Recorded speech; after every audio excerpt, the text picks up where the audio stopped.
black, you know. All black in the name of all my black heroes. All black everything. All black polos. All black medallions, yeah. All black, yo. Welcome to Season 10 of Left of Black. My name is Sasha Panaram, and I'm a graduate student in the English department here at Duke. And today we are joined in the studio with Dr. Ainehi Edoro. Dr. Edoro graduated from Duke in 2016 with her PhD in English, and she's currently an assistant professor at the University of Wisconsin-Madison, where she researches and teaches about African literature, political theory, social media and literature in the departments of English and African Cultural Studies. She's also the founder and the editor of Brittle Paper, an African literary blog about which we'll be chatting today. Welcome back to Duke. Thank you. It's so nice to have you back. And you founded Brittle Paper when you were here, summer of 2009, I want to say. This was the first summer after your first year of grad school. And while Brittle Paper hadn't necessarily taken on the identity that it has today, this was a really important outlet for you. Can you talk about why you turned to blogging at that particular moment in your life? And how did you settle on the name Brittle Paper? I turned to blogging because it helped me make sense of the information overload that was grad school. Every graduate student knows that grad school is about reading, tons of reading assignments, and also difficult readings. And for a young scholar just starting out, all of it was very overwhelming. I was reading things that I loved, that I was drawn to, but that I also found very difficult and very hard to kind of wrap my head around. Brittle Paper provided this space outside of the classroom where I could have fun with those ideas and just kind of move away from the context of scholarly life to play with these ideas I was encountering in the classroom. And Brittle Paper, as a name, is something that I've tried to figure out over the years. Like, why did I pick it? I was drawn earlier on to the idea of what the digital space means for literary discourse. And one thing I find remarkable about the internet and social media is the fragility of content and knowledge, is the way that things appear and disappear. And the ways that this kind of evanescence is celebrated, right, is not seen as a bad thing, which is something that marks it out as different from our academic world, where we have this almost fetishizing relationship to longevity, to things that have existed for a long time, right? But that in the digital space, it's the opposite, right? Is that things can appear and delight us for a moment and then disappear. So that something else can do the same thing. And I was struck by the fact that that process is actually quite productive. And I wanted something that would capture that, right? That would acknowledge the fact that knowledge is fragile in this space, but that fragility could be the context around which something can be built, something meaningful can be said. And the concept of a paper that is brittle as kind of the substrate on which we're thinking about the literary just seemed really cool to me, and I settled on that. For people who are watching us and listening to us, and this might be their first introduction to Brittle Paper, talk a little bit about the content of the site. You know, what gets published? How does it get published? What do your submissions look like? Those sorts of things. Our content can be divided into two broad categories. We are what you might think of as a curatorial website. So we collect things in the digital space, mainly the internet and social media, and we repurpose them in a way that we think our readers would love. So we do a ton of news updates on African on the African literary scene globally. Who is publishing what? Who is involved in what controversy or debate? Who is attending what literary festival? Whose book is getting a ton of buzz and why, right? So just kind of covering the literary scene at the level of generating news content around literature. That's one thing that we do. But we also publish original content, like poetry, fiction, essay, think pieces, and anthologies, in addition to story series. And we receive a ton of submission. We receive anywhere from 150 to 200 submissions every month. And these are writers who are generally very young. In fact, the story series we are running right now is titled Witches of Auchi. Mm-hmm. The writer is 19 years old. Wow. But it's a story that readers love, you know, and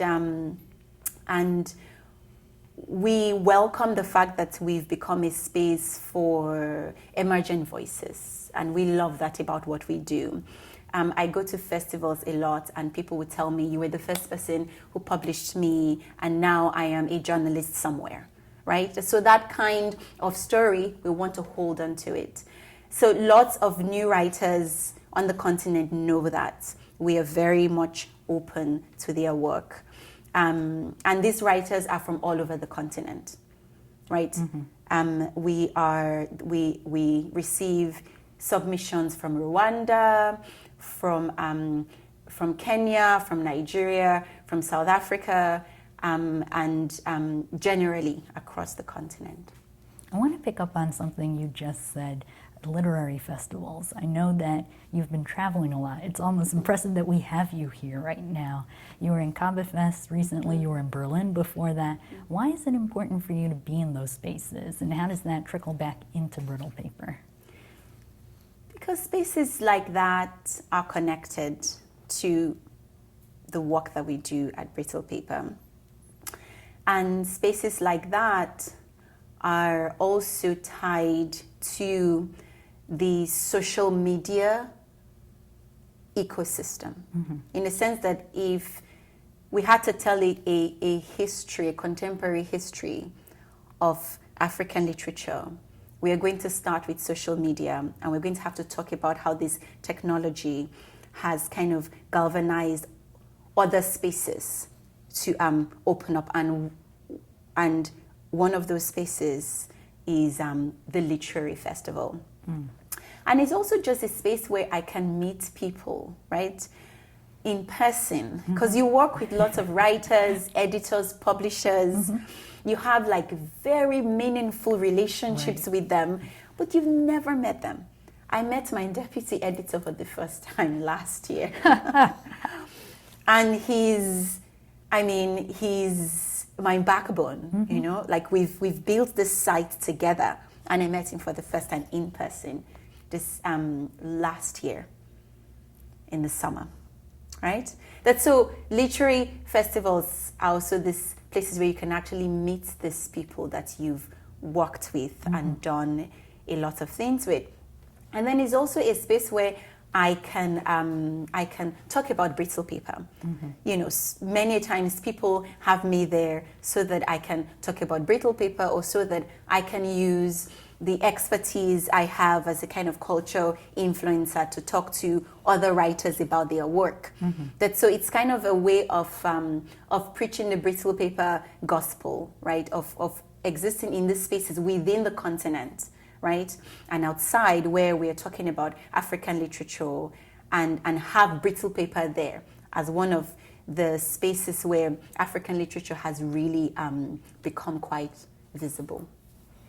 At the start of this month, at the start of October, Literary Hub did a profile on Brittle Paper and spoke with your deputy editor. And one of the things they said that was marking the site as progressive was the work that you're doing around queer African literature and even sexuality. Talk about that. I know you had a hashtag recently, Queer Your African Literature or Queer Your African Writing. Tell us about that initiative and sort of where you see Brittle Paper's role when it comes to working on queer African literature. We launched the campaign so that we could amplify queer African voices in the literary space, but also so that we could kind of spotlight texts that were humanizing queer life, right? Because that's very important. Queer life has been pretty much erased and silenced in the African literary canon.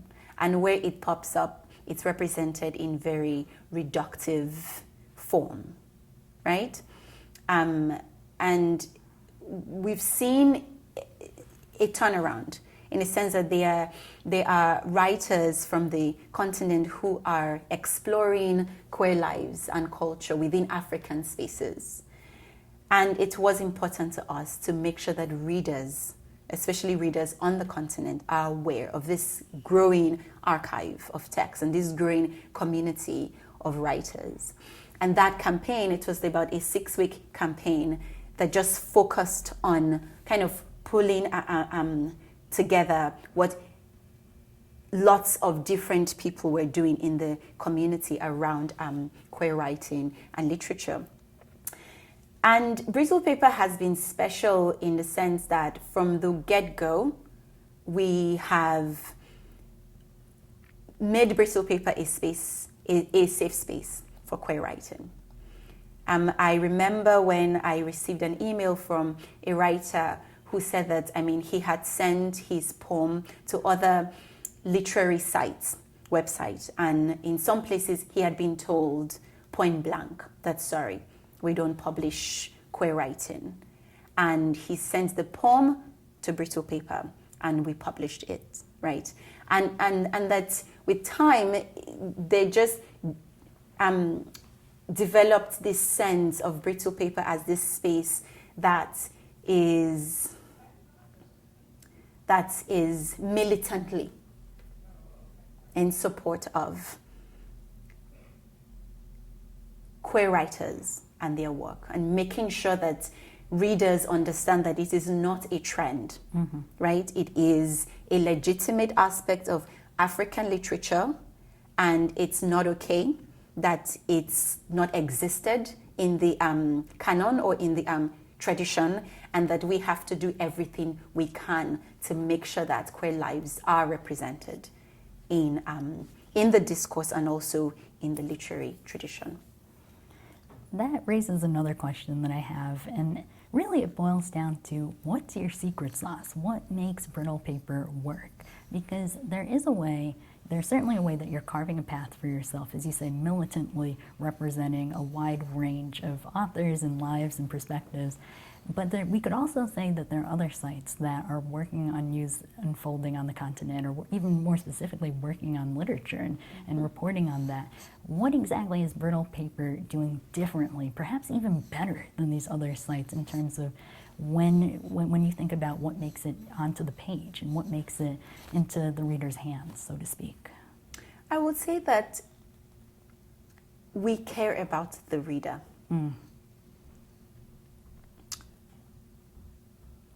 We place the reader's taste and the reader's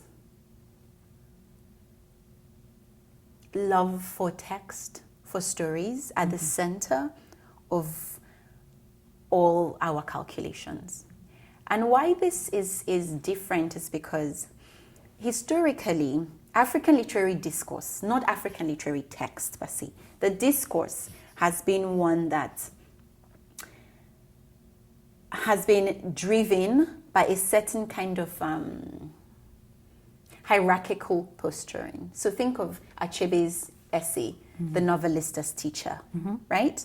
That in a way, to me, I love that essay because it captures a lot of the ideological grounds of that era, right? This idea that African literature is built around the novelist or the poet who inhabits a certain kind of cultural high ground. And within that is the assumption, right, that the reader is somebody who has to be schooled, right? That the reader is the student, right? Or that the reader is somebody who is derailed, right? Colonialism has messed up their minds, right? And they need to be reprogrammed or edified or, Ongugi in decolonizing the mind thinks of the novelist as a surgeon, right? Of the community's soul. So this kind of imagery that places the writer and the reader in a very specific kind of relationship. And this is an assumption that runs across the entire discourse, right? Brittle Paper is working on a different assumption, right? Is that the reader's desires are valid, right? That the reader's tastes are valid. And that the reader doesn't want to be talked to and talked down to and talked at all times. There's nothing bad with talking at or talking to or, but there has to be a multiplicity of ways of addressing the reader. And I feel like we've existed in a discursive context where we've only had space for experts, right? Or for people who see themselves as intellectuals. And that the reader has kind of never really been brought into the ways that that literature is talked about. And that's what we want to do differently, right? And that's what I think makes our project unique, right? In the sense that we literally just want the reader to enjoy themselves or have fun or fall in love with something or be passionate with something or be moved by something. And to say that wherever you're coming from, however you come to African literature, you are enough as a reader. We don't need to rewire you or school you. The literature is there, it's amazing, and enjoy it. And I think that it's that excitement, it's that openness, that generosity, I feel like, that people sense, and that it draws them to the project.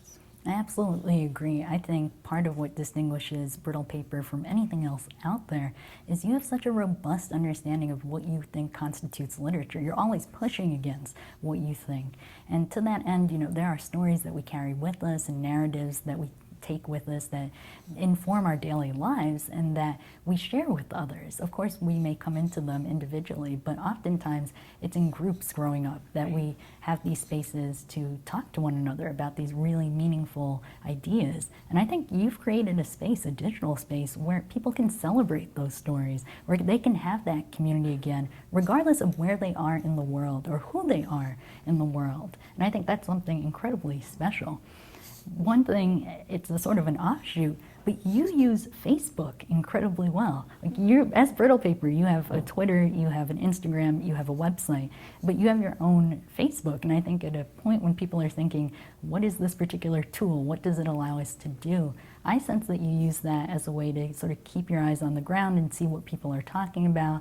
I've noticed before in the past when you're teaching, you crowdsource, you try to get ideas, or even when you're about to interview someone, you actually say to your followers, to your friends in Facebook, what are the questions, what are the pressing things you want asked? And I think that's another way that you're building that community. Yes, definitely. Different social media platform affords different kinds of things, and part of having a media outfit is understanding what these different features and affordances are, and leveraging them as well as you can. With Brittle Paper, because the project is kind of it's wide ranging, it's actually a gift to have these different platforms, because on Instagram we do something completely different, you know, than what we do on Twitter and Facebook, and that allows us to think about the projects in a lot more complex way, as opposed to simply generating content online that we then propagate on Twitter, for instance. On Instagram, it's a completely different thing. It's exploring the African literary scene in a much more personal and intimate and eclectic way. That's very exciting, and I'm always looking for ways in which I could understand what these platforms offer and how we can better the project. Where's Brittle Paper headed next? Well, you don't have to tell us. well, I mean, I do think that this social media space feels like a no man's land at this point. You know, everybody's just trying to figure out what it means for literary discourse specifically. And nobody has the answers, not even the New York Times. You know, nobody has the answers, and everybody's just experimenting in different ways. So I think that this is a very unique moment in history, right? Where an African cultural trend can actually be part of a cultural revolution, in a sense, right? I study the novel form. That's, you know, my scholarly work is based on the novel, and part of what I do is to keep countering this claim that the African novel is this late form that is just an imitation of, you know, the European form, right? The novel was invented in Europe, right? So it's kind of hard to argue that this is not a European form, right? But I think that this is a moment when we're actually in the middle of this new technology, so that we could actually take the lead, right, in defining how that technology, what that technology does for literature. And to me, I'm excited about being part of this thing, and I'm hoping that Brittle Paper is just one of the ways that African literary discourse is trying to figure out how to claim a domain of power within this new technological and cultural landscape. We've been joined today on Left of Black with Dr. Ainehi Edoro. Dr. Edoro graduated from Duke in 2016 with her PhD in English, and she's currently an assistant professor at the University of Wisconsin-Madison, where she teaches as part of the Departments of English and African Cultural Studies. She's also the editor and founder of Brittle Paper, an African literary blog. Thanks so much for chatting with me today. Thank you. Thank you so much for having me. At the top is Barack and a stack of all black jeans, cause I'm never gonna slack. Black boy shorts on my ass, like teachers stay on short. Black boys in class, so they grow to lead the masses. Black sunglasses, cause my future bright. Molasses, Blackberry, write my rhymes in them every night, they scary. Black scarves, represent scars.